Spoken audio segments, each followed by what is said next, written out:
Good morning, Earthlings.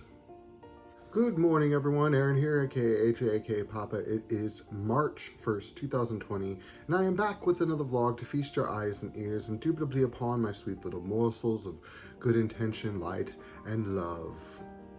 Good morning, everyone. How are you today? I am doing well. I am exhausted today, and mostly it's just because I didn't sleep super well last night.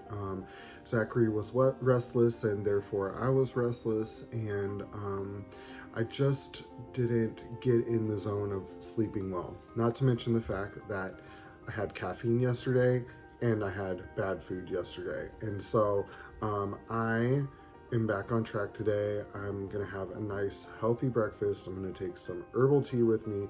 We're gonna get all of the grossness that I put in me yesterday flushed out of the system so that I can get just right back to doing what I was doing before, and eating in line with how I want to eat. Yesterday I did a fair amount of reading, mostly in this book here called The Humming Top, which is a book from the 70s that talks about a gal who has premonitions. It's brought her a lot of bad things, a lot of bad circumstances in her life. And then of course I'm reading the Dale Carnegie How to Win Friends and Influence People. I just love these, like, I know it's backwards, but I love these old school paperbacks like with the yellow pages. I don't know why I enjoy reading them so much more than just like a regular new bound book, but I just do. And yeah, so anyway, I haven't practiced piano for a little bit. Guys, to be completely honest, I just have not been on my game at all lately, and I have lately been feeling the stress and the pull of everything I do in a day, and I think I'm just tired. And when that happens, I think it's natural to recognize that some things are going to have to give for a little bit. And since I don't want my diet to give, and I don't want my, creativity to give, my vlog's going to give a little bit from time to time. So, that doesn't mean that I'm not going to finish 100 Days of Zen. I certainly am. I'm going to continue to work on that until I reach the 100-day mark, but after that, we are going to definitely back off of daily vlogging and do something more in the way of like twice or 3 times a week, which is going to be really amazing because it will allow me to provide more like quality content, so to speak. I'll have more time to work on it, more time to edit, more time to reshoot things that need reshooting, things like that, instead of this kind of me sitting in front of a camera shooting stream of consciousness thought and such. So anyway, that's it for updating. Let's go ahead and get into not quote of the day, but just talk of the day. Today I don't have a quote, and mostly just because I wanted to talk about something really specific and I didn't find a quote that was appropriate for that. I just wanted to talk about death, or transition from the physical plane back into the spiritual plane. And the reason why I want to talk about that is obvious, because we just went to Zachary's grandmother's visitation. And what I found compelling about it is that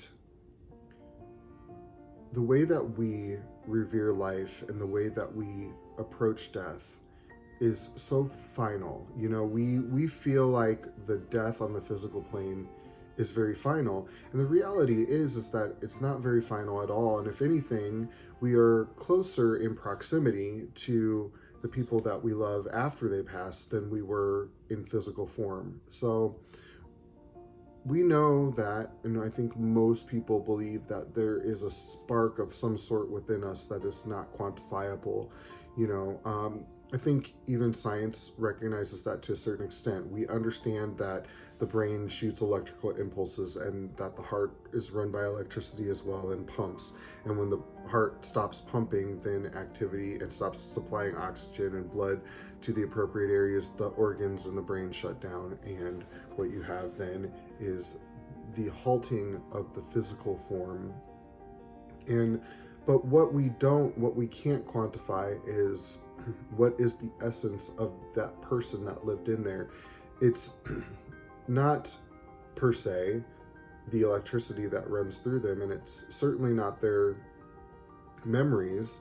We understand the brain, we understand the regions of the brain where things are held, but we still don't really exactly understand how, the brain stores things. And so we don't know, if all of the data that was the data, so to speak, that is in the brain remains in the brain after the person is gone, or do we take that knowledge with us? But I think most of us understand that what compels us, or what propels us forward and moves us as growing emotional human creatures, is something that's not quantifiable, and it is an energy source of some sort. And even science will say that energy can't be created nor destroyed, and to me that's compelling, in that whatever this essence is an energy of sorts, because it provides the fuel for this body to move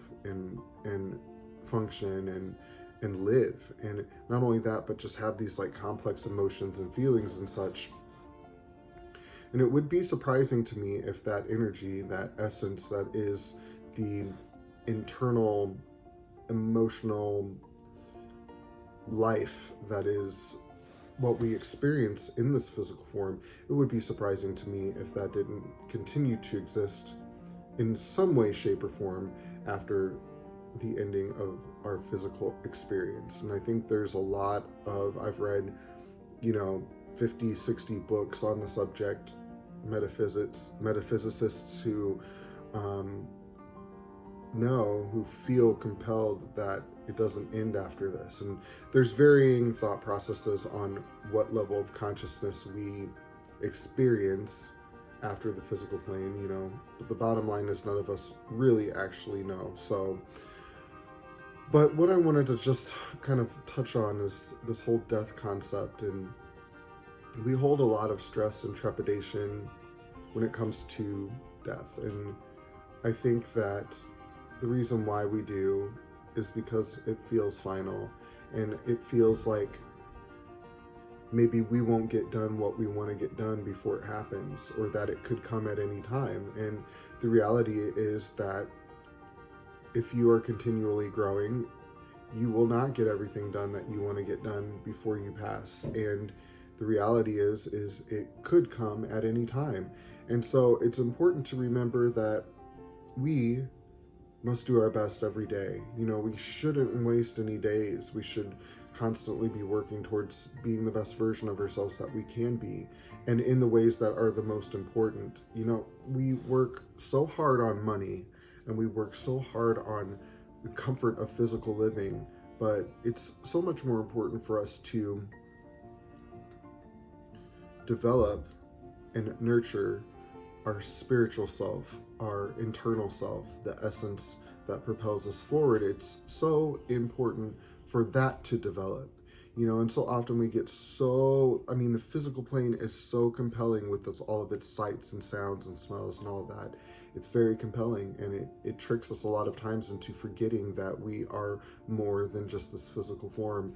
And so today I wanted to talk about, just remember, try not to forget that you are a spiritual creature having this physical experience. This physical stuff falls away, but what will you have learned, and what will you have done during this physical time?